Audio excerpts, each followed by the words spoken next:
Carolina's Pure Rock Station. We are the legendary Rock 105. Just sitting here chilling, looking at the hotline, waiting for Taylor Momsen to give me a phone call. So, I don't... Oh, wait a minute. The hotline is blinging. All right, guys, here we go. Take a deep breath.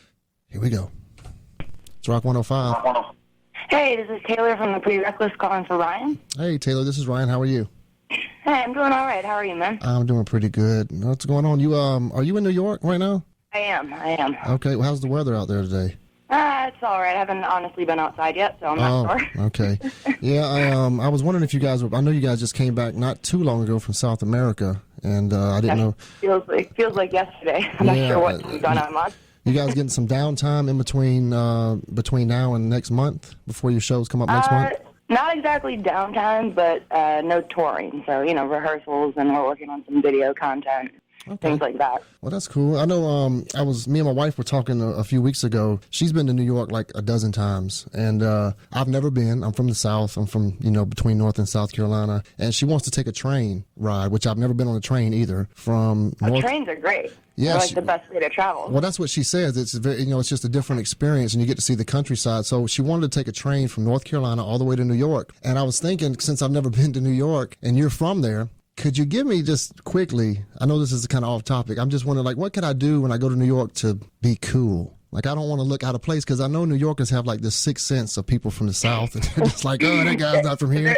There is an attitude to New York that it can't be repeated anywhere. First time in New York, you got to go to Central Park. You got to see John Lennon's Imagine Memorial, because that's just beautiful and amazing and inspiring. The Lower East Side, I live in the Lower East Side, so that's kind of where I hang out. That's where New York's a weird place, because you leave for tour, and say it's even just for 2 weeks, and then literally 2 weeks later you come back, and the whole your whole area is different. So it's constantly evolving. But I would only say check out Central Park, go to the Lower East Side. Really, it's just kind of about walking around and experiencing the city. Finding this little hole in the walls, and Right, but having your own experience. You say Central Park to me, and all I think of is what I've seen on TV about Central Park, and I'm like, isn't that where people get robbed at? Well, don't go at night. No, I get it. No, I definitely want to check out that. The Lower East Side, that's Manhattan, right? Yeah. Okay, cool. Yeah, like I said, my wife's been there so many times, and she likes to go and shop and find all the little knockoff I don't know. She's just into that. She's, she did that last time she was there. So I'm looking forward to going and hanging out. It's what's so great about New York is that it's constantly changing, and there are so many tiny little places and hole in the walls that you can't find anywhere else. Right. You can't what about now? Joe's Pizza. You gotta go to Joe's Pizza. Jones Pizza, is that in Manhattan? It is in Manhattan. It's on 6th and B. Okay, I'm writing that down. Jones Pizza, because also I'm sure there's some really cool. I messed that up. It's 6th and Bleecker. 6th and Bleecker. Yeah. So I'm thinking too that there's there's got to be some really cool rock clubs in New York, that play out in L.A., which I've been to L.A. Probably half a dozen times. So you got the Whiskey and the Rainbow and all that. So New York, which I know that's not there anymore, CBGB, but what else is still there, and maybe in Manhattan that we should check out? That's a cool rock club or something. Well, there's Arlene's Grocery that always has some, cool local bands playing. That's also on the Lower East Side. There's the Annex. There's the Knitting Factory. It's constantly changing, and the music scene in New York is kind of in a transitory state right now. It's kind of evolving, so it's different. And then there's obviously the Garden. I just love the Garden. I just got class. When you say that the music scene is in a kind of transitioning right now, what do you mean? From what to what? I don't really know where it's going, but it's certainly in a moving state right now. Not just in New York, but I kind of think just overall with the influx of technology and having there's so many new bands and so many new solo artists, just because the internet has allowed for that. Right. So you have to kind of weed through it all to find the little gems. Well, now, do you think that maybe, and I'm just basing this off what I know about you and your background, do you think maybe the that the Pretty Reckless are kind of at the forefront of maybe I don't know if you want to call it a revolution, but necessarily, because the last real shift we had in music as far as rock was concerned was during the grunge era, with the bands out of Seattle and everything. And I know you're a big fan of Soundgarden. You're going to be out, I think, in Atlanta with Soundgarden coming up in April, and then you'll be at Carolina Rebellion this year here in North Carolina with Soundgarden again. So do you think that, the way that you approach and the Pretty Reckless, you and Mark and Jamie and Ben, the way you guys approach music, kind of doing things the old school way and bringing that live element to your albums, do you think that there's maybe a chance that you could be at the forefront of maybe another phase of, the rock lifestyle and the rock culture where we kind of go back to what it used to be? Or I mean, I don't think you can ever go backwards. I think that that's the cool thing about music, is it's always moving forward. But at the same time, you don't want to lose all those roots, because, those bands were great, and and there's a reason that they're called the greats. Because they were actually great. They actually had to be that great. They didn't have, auto-tune and Pro Tools to fix everything. So I think our goal with this last record was really to try to capture the human element and capture a performance that, for lack of a better word, was magical, that didn't need to be manipulated and lined up and all those things. So you could really hear the person behind the note, the crumble in the vocal, that you can really feel the pain, all those things. I think that's what makes music so amazing, and why it can connect to so many people, and why it's such a universal language, is that we all feel the same thing, Exactly. And if you can capture that on record, then and I think you guys, I think with this new album, Who You Selling For, I think you guys definitely did a good job in capturing that. I know I was reading that Take Me Down. I didn't know this when I heard the album, but that was a scratch take. So that's interesting that you did that and kept it on the album, especially like you said earlier. We tried to beat it. The guitar and the vocal on that it's the first time we ever played it in the studio, and we tried to beat it over and over, and we just couldn't. There was something magical about that first take. Yeah, I read I read somewhere where you said that that you had tried like maybe a dozen times to sing it better, and you just couldn't come up with anything better than what the original was. So I think that's pretty cool. No. And there's something like purely honest about it the first time, and you know what? That's a great word. The more it kept getting more trying, and there's something to try. We try not to try. Yeah, well, that's a great word, and it's interesting. Another thing I found interesting, just going back and doing research and everything, and learning about kind of the way you guys do things. I saw you guys on Conan. I guess it was about a month or so ago, and and one of the first things I noticed was that you have the backup singers, which is I think Janice Pendarvis was there with you at Conan. Was that Janice? Janice was not with us at Conan, but we did have three amazing women with us at Conan. Right. Janice was on the record, though. The record. Oh, okay, Janice that's what it was. I did see that on the record. I'm familiar with Janice just because of the Rolling Stones. Of course. I think she's an icon in her own right. So exactly. It was amazing.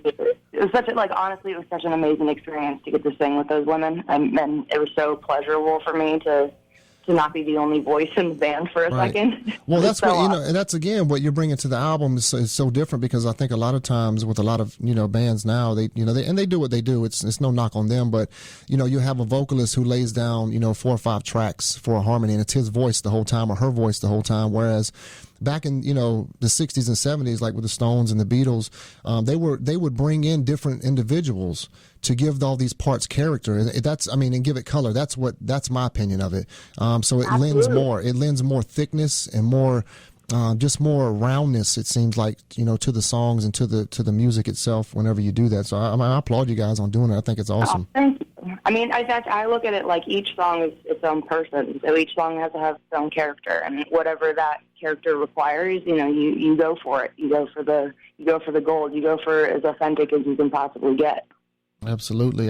Well, you guys are doing great, man. You're going to be playing Carolina Rebellion and Rock on the Range once again. I did get to see you guys a couple of years ago at Rock on the Range. And of course, It was one of my first experiences of seeing you guys, and I enjoyed it. You guys are great. And it's interesting, too, to note that I think the only reason I'm bringing this up is because I actually talked to Bjorn from In Flames last week, and me and him were talking and kind of chatting about how In Flames, they always build their albums are built based on what they're going to do live.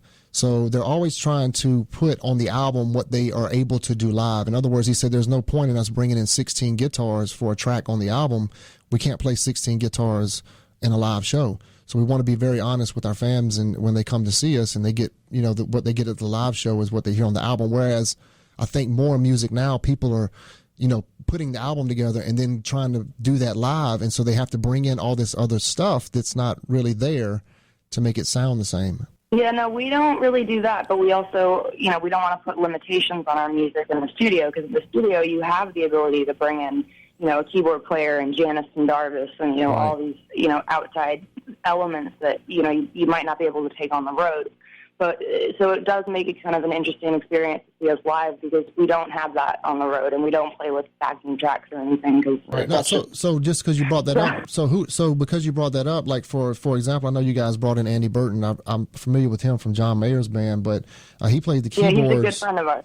So he played the keyboards. So what do you do in that situation when you're live? When we're live, we essentially kind of rewrite it for a 4-piece ruckus rock and roll band. Ah, I think okay.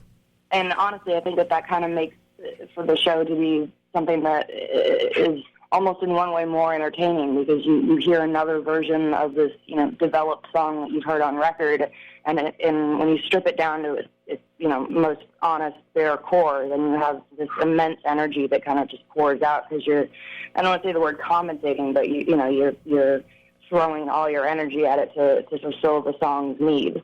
All right, I understand that. Well, you guys are doing, you're doing it, man, and as a female, you're really doing your thing, because I know I saw that you were the, Pretty Reckless is the first female-fronted band to have 4 consecutive number ones on the charts, which you crazy. beat. Yeah, which is crazy, because, you beat out Chrissy Hine from the Pretenders. I know, so she's it's amazing. pretty cool, right?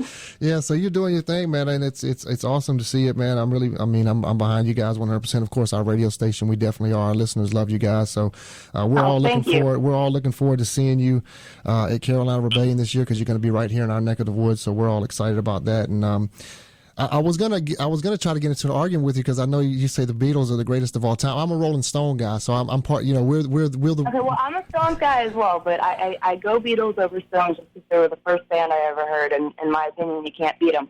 But I am named after Mick Jagger. I mean, my middle name is Michelle, shortened because we have the same birthday, and my dad's a massive Stones fan as well. So I'm not Stones. No, wait. That's what's cool is your dad.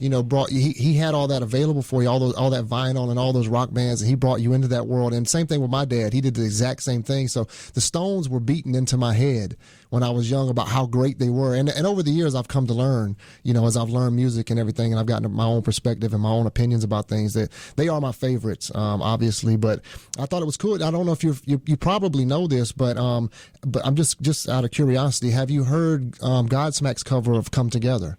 I have not. Maybe I have in passing, but I probably didn't realize it was them. Yeah. Is it any good? Listen, Taylor, it's outstanding. And the thing is, it's been around for like 5 years. I remember when they first kind of just did it. It was like a thing they did on YouTube, and nobody really paid attention to it. And then all of a sudden, just in the last maybe 3 months, it just took something. It went viral. And now they released it as a single. We're spinning it on the station now, and it's really good. I think you should, if you get a chance today or tomorrow sometime when you have some free time, definitely check that version out and see what you think about it. Maybe when I see it Rebellion, I'll ask you if you had a chance to listen to it. I definitely will. All right, cool. I don't know how to beat the Beatles version, but I will check it out. No, I doubt that. Well, we appreciate you calling in and taking the time to talk to us, man. And you guys be safe out there on the road, and we'll see you at Carolina Rebellion on May the 5th. All right. Awesome. See you soon, man. All right, Taylor. Later. Thank you so much. You're welcome. Thanks for the support. Bye-bye.